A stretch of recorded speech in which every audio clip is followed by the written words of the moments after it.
Jessica Wongso hands her best friend an iced coffee. Minutes later, that friend is dying. And it's all caught on camera. What really happened at Table 54? Thanks for joining us. I'm Chris. Let's recap.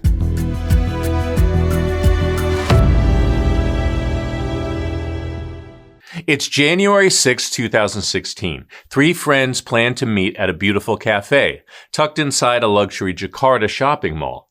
Jessica Wongso gets there first. She's already been sitting for nearly an hour by the time the others arrive. She orders the drinks ahead of time, 2 cocktails and a Vietnamese iced coffee. When they walk in, their drinks are already on the table. They hug, they smile, they sit, but one of them won't survive this coffee date. She has no idea what's waiting in that glass. She sits down, picks up her iced coffee, takes a sip. She pauses, says it tastes strange. Seconds later, she clutches her throat, throws her head back, starts convulsing and foaming at the mouth. Her friends call for help, but it's too late. Mirna dies at the hospital an hour later. So, what was really in that cup? At first, no one's thinking murder, but when the cafe manager hands the drink to police, tests come back positive for cyanide, enough to kill her twice. Now the question isn't just how she died, but who had access to that drink before she took a sip. All eyes turn to her college friend, 27-year-old Jessica Wongso. Police bring her in, they want answers, so they start digging into her past, looking for motive. What they find only adds fuel to the fire. Jessica and Mirna go way back. They met while studying at Billy Blue College of Design in Sydney, Australia. 2 Indonesian students bonding over life abroad, although Jessica already lived part-time in Sydney with her parents and siblings. At first, the friendship is tight, but distance and choices start to pull them apart. After graduation, Mirna goes home to Jakarta, builds a close circle of friends, lands a supportive family, fiancé, and career. Jessica stays behind in Sydney, and things start to spiral. She's hospitalized multiple times for mental health issues. There are reports of self-harm and threats to hurt others. Mirna's relatives say she was sick of her emotional meltdowns and messy relationships. One time, Mirna even tells her straight up, "Dump the toxic boyfriend. Stop being so stupid." From that point on, the calls stop. The friendship freezes. Jessica's life is spiraling out of control. Just a few months before Mirna drinks that fatal iced coffee, Jessica smashes her Audi through the walls of a Sydney nursing home while drunk. She's lucky she didn't kill herself or someone else, but she's fired from her job as a graphic designer with the New South Wales Ambulance Service. Her former boss later says there were 2 Jessicas, one who was sweet and smiley, the other explosively angry. She says Jessica scared her, and she truly believed she was capable of murder. Turns out she isn't the only one who thought that. Australian police find dozens of disturbing emails Jessica had written to herself. One says Christy and her mother should die, written after her boss refused to help with something. Another reads, "If I wanted to kill anyone, I know how to do it. I could use a gun. I know the right dosage." I see Mirna, she's with her soulmate. Then in November 2015, Mirna marries a successful businessman in a lavish, picture-perfect ceremony in Bali. But Jessica, she doesn't make the guest list. People who knew her then says she was furious when she saw the photos online. Smiling guests, a happy couple, and no invitation for her. Around that same time, her ex-boyfriend takes out a restraining order on her after someone vandalizes his car. He's pretty sure it was Jessica, but there's not enough evidence to charge her. But after months of threatening texts, calls, and emails, he's afraid of her and what she might do to herself. Or to him. Then there are the texts.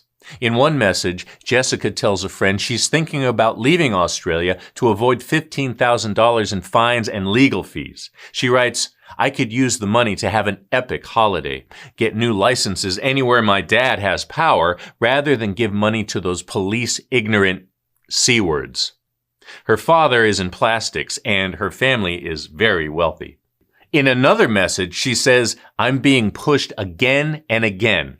I'll break." All that rage is simmering in Sydney. Then she books a ticket back to Jakarta in December, setting up a reunion the prosecution says was doomed from the moment her plane touches down. Once she's back in Indonesia, Jessica messages Mirna out of the blue, wanting to reconnect. It's been a while. She and her new husband meet Jessica for drinks. Mirna's just back from her honeymoon, glowing, married, and clearly living her best life.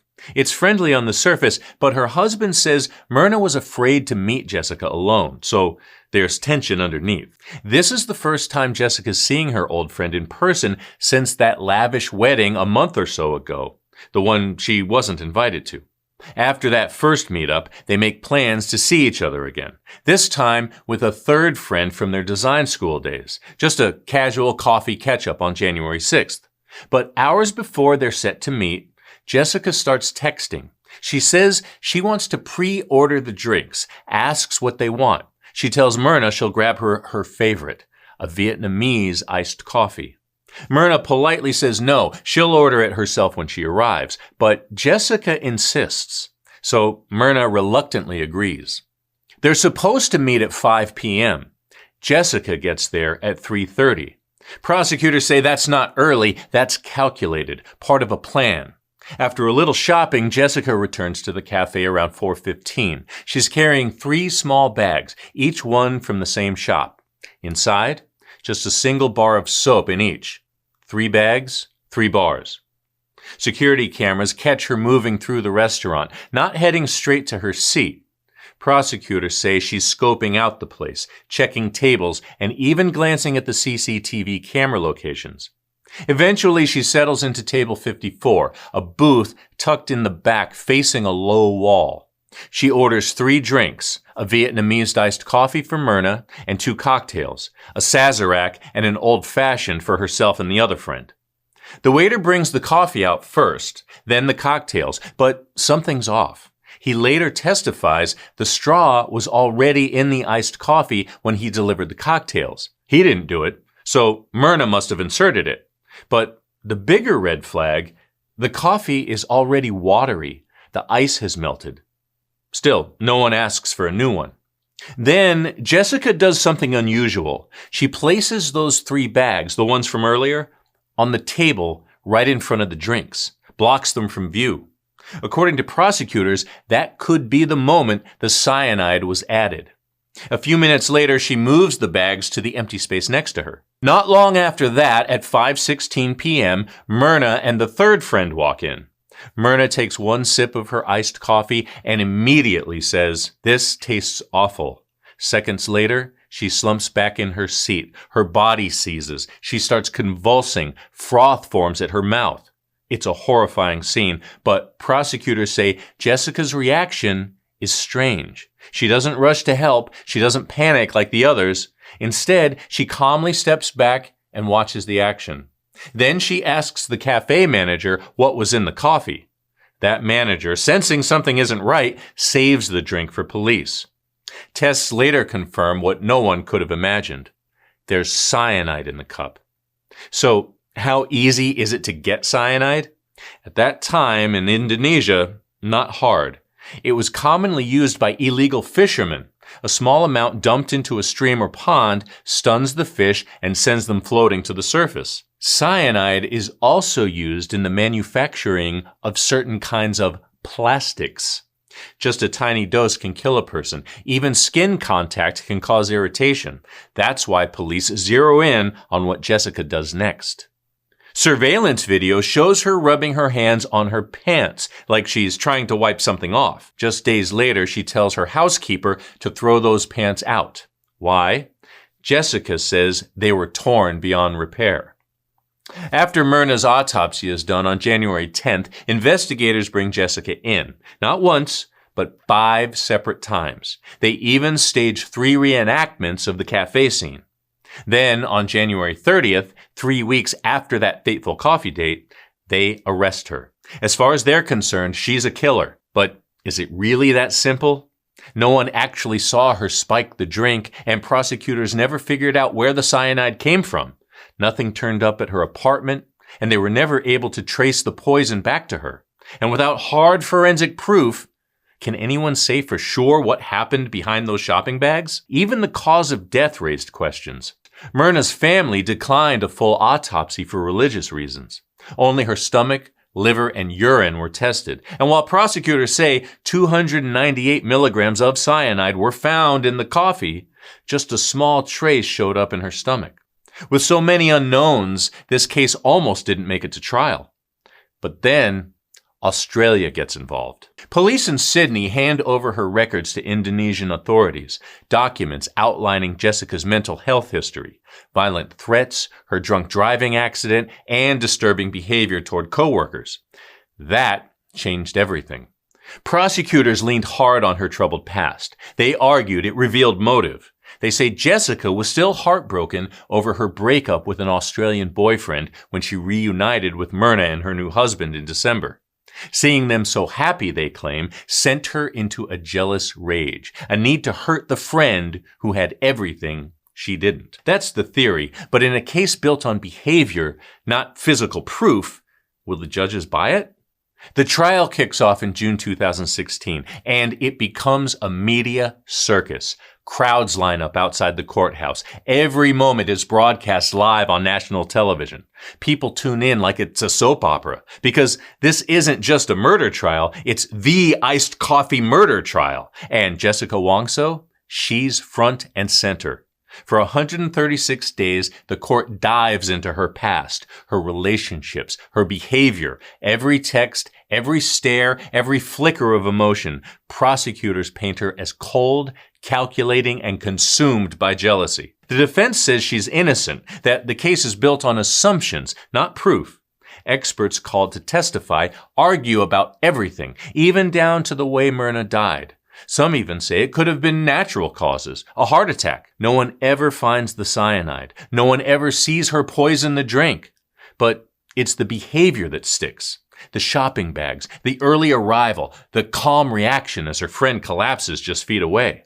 And then there's her past. The threats, the emails, the mental health records from Australia. Prosecutors say it all adds up to one thing: motive, mindset, and method. October 2016, 4 months after the trial begins, the verdict lands: guilty of premeditated murder. In Indonesia, it isn't a jury that decides, it's a panel of judges, and those judges put it bluntly. They don't think Jessica looks truly heartbroken. Their written decision says her courtroom tears are just a stage show. She sobs, but no real tears fall. No tissue ever touches her face. The price tag on that performance? 20 years behind bars. But the story doesn't end with the guilty verdict. In 2023, the case explodes back into the spotlight thanks to a Netflix documentary, Ice Cold: Murder, Coffee, and Jessica Wongso. And viewers around the world are stunned by what they see. The trial, a circus. One so-called psychological expert claims Jessica is a murderous narcissist based on her face shape. Police reportedly kicked her lawyer out during parts of her interrogation, and the case itself? Entirely circumstantial. No murder weapon, no clear motive, no eyewitnesses, just behavior, and a whole lot of assumptions. Then comes the twist you won't believe. In 2024, after serving just 8 years of a 20-year sentence, Jessica Wongso is released on parole. Why? Authorities say she qualified for early release because of good behavior. She taught English and yoga classes inside the prison, and just like that, she walks free. As a condition of her parole, she has to stay in Jakarta until 2032, and she's not allowed to publicly claim her innocence or defend herself in the media. But that doesn't stop her from talking. 7 News Spotlight out of Australia releases a bombshell sit-down interview with her titled Chilling Interview: Why Jessica Wongso Murdered Her Best Friend with Poisoned Coffee. And in it, Jessica pushes back. She says the whole idea of a jealousy motive doesn't make sense because she and Mirna weren't even close. In her words, they were just acquaintances, connected only because they came from the same country. As for the wedding snub that prosecutors claimed set her off, Jessica says she doesn't even remember if she got an invite or not. When asked why she placed those 3 shopping bags around the drinks, the move that raised so many eyebrows, her answer is casual. "Oh, it's just me being me," she says. "I just put it there and shuffle it and play with it. It really doesn't mean anything at all." And her early arrival to the cafe? Not part of a sinister plan, she says. She just wanted to beat rush hour traffic. Even the moment Mirna collapses, Jessica's recollection is hazy. "I think she just took a sip," she says, "and after that she was saying something like, 'It tastes really weird,' and then she got really sick. That's it. That's pretty much all I remember." So what's next for her? According to Jessica, she's got a plan. The woman once labeled the iced coffee killer is now rebranding herself as a social media influencer.